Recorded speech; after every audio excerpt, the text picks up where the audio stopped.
Shalom, when the start of Salzburg and no praise the How, Bashem Yahushua, Bashem God Kodash, double honors to the apostles of great most and honors to brothers doing the work of the Most High in truth and in sincerity. Yahweh's real name of whom the world ignorantly calls God Jehovah. Yahweh, his real name is Yahweh. The Son's true name is Yahweh Shai. And when we pray Yahweh, Bahashem, Yahushua, Ba meaning in, Ha meaning done, Sham meaning names, Yahweh, the name of Yahweh Shai. Real quick, it says from the madness, right, that basically the Most High now hates Jacob. I mean, absolute madness. But as has been said, some people, have taken the bag, right, and that's the only conclusion that we can draw in this matter because, like, it's just absolute madness. Okay, so let's read into it and see where the Spirit leads. Romans 9 from 12 says, "It was said unto her, the elder shall serve the younger." Okay, so it was always when you read the prophecy, right, it was always destined that the children of Israel would, rather Jacob, right, would get the blessing, and then by extension the children of Israel, right, because Jacob is our forefather. Okay, so you get these Edomites that say, "Oh, he stole the birthright," whatever. Well, okay, because call it what you want, but it was his anyway. It was his in the spirit. It says, "As it is written, Jacob have I loved, but Esau have I hated." Right, and that's never changed. Okay, you read the Zondervan's Bible Dictionary. It says Edom, right, figures prominently in in future biblical prophecy. She's the only neighbor of the Israelites with no mercy. Right, we read Obadiah. In fact, and this is the proof of it. Right, let's grab this real quick. Right, it says Obadiah verse 18. It says, "And the house of Jacob shall be a fire, right, and the house of Joseph a flame, and the house of Esau for stubble, and they shall kindle in them and devour them, and there shall not be any remaining of the house of Esau, for Yahweh hath spoken it." And that's not a metaphor. That's not anything. That is exactly what you say, what you see as there. Right, the Most High is going to do away with the children of Edom. Okay, with all of these Edomites, right, after they serve their punishment, they're gonna be done away with, because there's gonna be no use for them in the in the earth anymore. You read Jeremiah 13 and 23, right, it speaks about how can the Ethiopian change his skin or the leopard his spots? The answer to which is a resounding no, right? So these Edomites are always going to be the way that they are, right? So there's going to be no need for the wicked in the kingdom, right? Scriptures talk about the third part of men, right? I.e. the three classifications of man. You've got the sons of God, right? The Israelites, right? You've got the sons of men, the other heathen nations. You've got the sons of the wicked, and that's these Edomites, right? So once again, there ain't going to be no need for them in the kingdom. So when it says Esau have I hated, that's long written. Okay, so it goes on to say in Romans 9:14, "What shall we say then? Is there unrighteousness with the Most High? God forbid. For he saith to Moses, I'll have mercy on whom I'll have mercy, and I'll have compassion on whom I'll have compassion." Right? And for the children of Israel, hey, the Lord just loved us, right? And that's just it.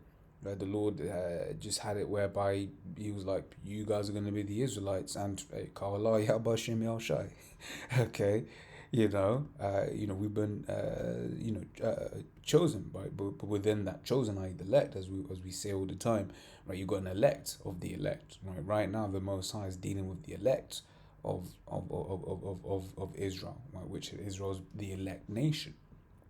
But on the point, right, the Most High will choose who he wants to choose. This is Deuteronomy 7 from 6. It says, "For thou art an holy people unto Yahweh thy power hath chosen thee to be a special people unto himself, above all people that are upon the face of the earth." Right, so chosen once again, right, and that's just it. And talk about supremacy there, right? Because the Israelites were the best people on the face of the earth, man. Right, nothing comes close. But that's why it's going to be such a sight, right? Pursuant to Wisdom, the 5th chapter, seeing the Israelites, being beamed up, the elect of Israel being beamed up into those chariots. Because as it says, we fools account this life madness. The Lord has brought us low, right? The Lord has brought us low, right? I saw a clip yesterday of some, ratchet hood chick. She's a musician. Right? She was doing like an interview, and this is the thing with Jay. What you see, I'm like, bro, like that likely wasn't a skit, where basically the interviewer was like, "You're a musician," and then she was like, "I'm not a musician." I.e., she thought she was getting confused with the word magician, and that's how low our people have got, man. Okay, and then now you bring that into the truth. You basically have people that are bringing in doctrines which are just straight up wickedness. Right? You imagine being in the ancient world, walking around saying the Lord doesn't love Jacob anymore. Right? You would have had some people saying, "Hey, what's this guy saying?" Okay, but nowadays you have people that are saying that. Okay, walking after their own lusts, i.e., for whoever paid them. Right? It says, the Lord, carrying on, Yahweh did not set his love upon you, nor choose you, because you were more in number than any people, for ye were the fewest of all people. Right? So once again, the Lord just chose. Right? The Lord just chose Israel. Right? And at that time, we were the fewest of all people. Right? But what does it say in Hosea, the first chapter, that, we're now as the sand of the sea. Okay? And in the kingdom, even more so. Right? Because we're going to be getting it in. It says, a little one shall become 1,000. Verse 8 says, but because Yahweh loved you, right, and because he would keep the oath which he had sworn unto your fathers, hath Yahweh brought you out with a mighty hand, and redeemed you out of the house of bondmen, from the hand of Pharaoh king of Egypt. Okay, so once again, the Lord was going to keep his oath, right? And what does the scripture say? This is Malachi 3 and 6, for I am Yahweh, I change not, therefore ye sons of Jacob are not consumed. Right? Because the Most High, if the Most High changed, man, we would have been through. We would have been through. Right? You read Hosea, once again, you read Hosea, the first chapter. The Lord's like, look, man, I don't want to deal with you no more. Okay, although that was always a part of the plan, right? Because once again, who made everything? You read Colossians, it says Yahweh Shah made everything. Right? So Yahweh Shah was there in the beginning, right? Because Yahweh Shah's lot was always to be that mediator, that reconciliation, right? That mediator of the new covenant, right? That was able to adopt the children of Israel back onto Yahweh. Okay, so once again, all a part of the Lord's movie, but the Lord doesn't change, right? The Lord doesn't change. Second Ezra 8:22 on the matter also says, whose service is conversant in wind and fire, whose word is true and sayings constant, whose commandment is strong and ordinance fearful. Right? We've just read examples of that, right? Of how the Lord's we've read an example of how the Lord's sayings are constant, okay, and how he doesn't change. This is Psalms 89:34. My covenant will I not break, nor alter the thing that is gone out of my lips. Right. So this is about the good precept. Isaiah, what is that one? Isaiah 55:11. See if that's on the precepts actually. Yeah. Right. Isaiah 55:11. Right, which says, "As so shall my word be that goeth forth out of my mouth. It shall not return unto me void, but it shall accomplish that which I please, and it shall prosper in the thing whereto I sent it." Okay, so Mosai, once the Mosai said something, it's done, right? It's done. Okay, the Mosai has has a has a plan, right, that is playing out in this world, right? And part of that plan is that these Edomites, despite the fact that they're in rulership at the moment, they're going to be taken out of that rulership, and even the fact that they're in rulership now, right? We're approaching the end of this world into the beginning of the new world. That in itself is prophecy, pursuant to Second Ezra 6 and 9. Right, so what that I mean, the saying is like, I don't know what the hell that guy was smoking, right? Must have been them Benjamins, because that's never before in Israel. It's just like, yo, like what? That was apostles do the joke, you'd be like listening to music and you hear the scratch. I was walking listening to Apostle Tahar, basically playing what that guy said, saying what that guy said. I was like, wait, what? Legit, like, whoa. But hey, evil men waxing worse and worse. Okay. This is Sirach 44:22. It says, with Isaac did he establish likewise for Abraham. Let me read that again. Let me read into it actually. Let me see. I'll start from 21. So therefore he assured him by an oath that he would bless the nations in his seed, and that he would multiply him as the dust of the earth, and exalt his seed as the stars, right, and cause them to inherit from sea to sea, and from river unto the uttermost part of the land. With Isaac did he establish likewise for Abraham his father's sake, the blessing of all men, and the covenant, and made it rest upon the head of Jacob, right? Which I love that is because you had vocab and his cronies were like, oh, you see, it's talking about Israel, right? It says he acknowledged him in his blessings and gave him an heritage and divided his portions among the 12 tribes. Did he part them, right? So once again, the covenant's given to Israel, and the Lord said, "Look, man, I ain't going basically take that away, right? I ain't ever gonna was what I'm looking for. Basically, that's not gonna change, right? Unlike what this individual said. No, the Most High loved Jacob, the Most High loves Jacob, and the Most High will love Jacob, right? In the kingdom, also." Right, so throughout time, yeah, the Most High got annoyed with us, but once again, it was all a part of his movie. Right, it was always meant to be this way. Right, it says once again on the point of who the covenant was made with. In fact, the Most High won't break it. Right, Psalms 50:5 says, "Gather my saints together unto me; those I made a covenant with me by sacrifice."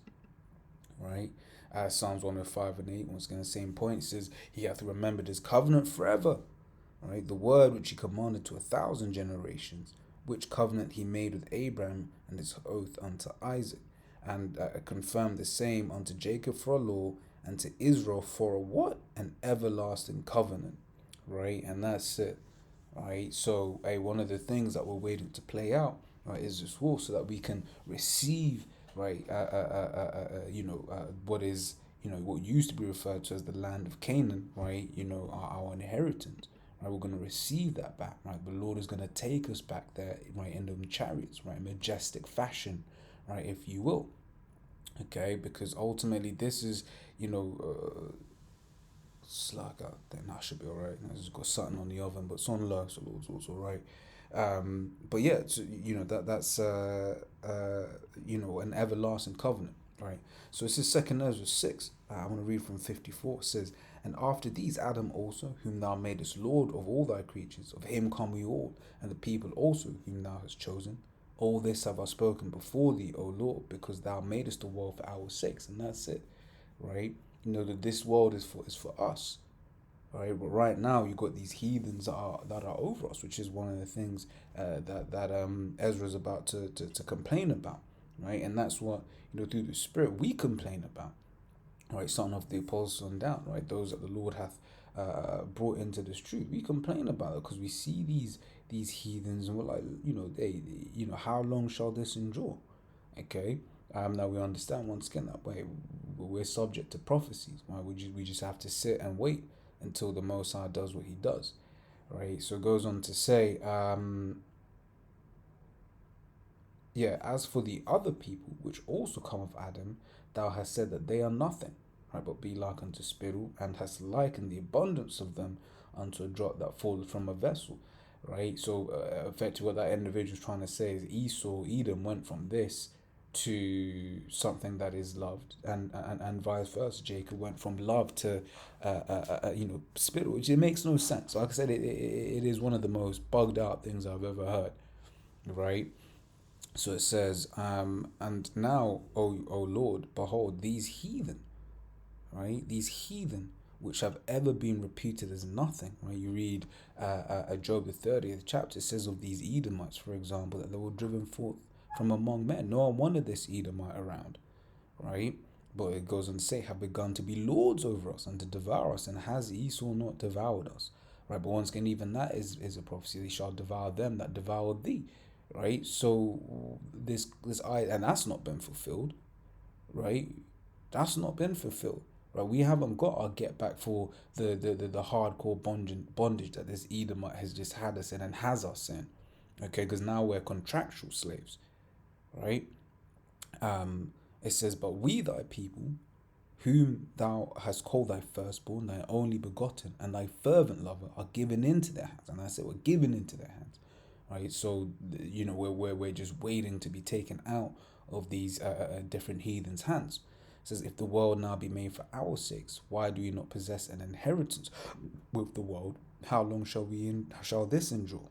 Right, and we're waiting for the Lord to deliver us out from this hell, so that we can put our foot on the necks of our enemies. Right, which once again, that's a future prophecy. Right, and the Lord is gonna come and give it to us. Right, the Lord is gonna allow us this. Right, this is the patience of the saints. I'm going to end on this, right? Because who's this going to happen to? This is Revelation 2:26, and he that overcometh and keepeth my works unto the end, to him will I give power over the nations, and he shall rule them with a rod of iron. As the vessels of a potter shall they be broken to shivers, even as I received of my Father. Okay, and that is in the Israelites, man. We're going to have power over all of these nations, and that includes this Edomite, man.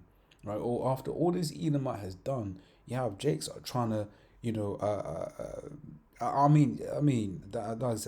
never heard anything as bugged out as that. I've never heard anything as bugged out as that. But hey, once again, the scriptures prophesied this, right? Evil men and seducers waxing worse and worse, right? Roughly paraphrase. Okay, so as always, with us edifying. Till next time we say, Shalom.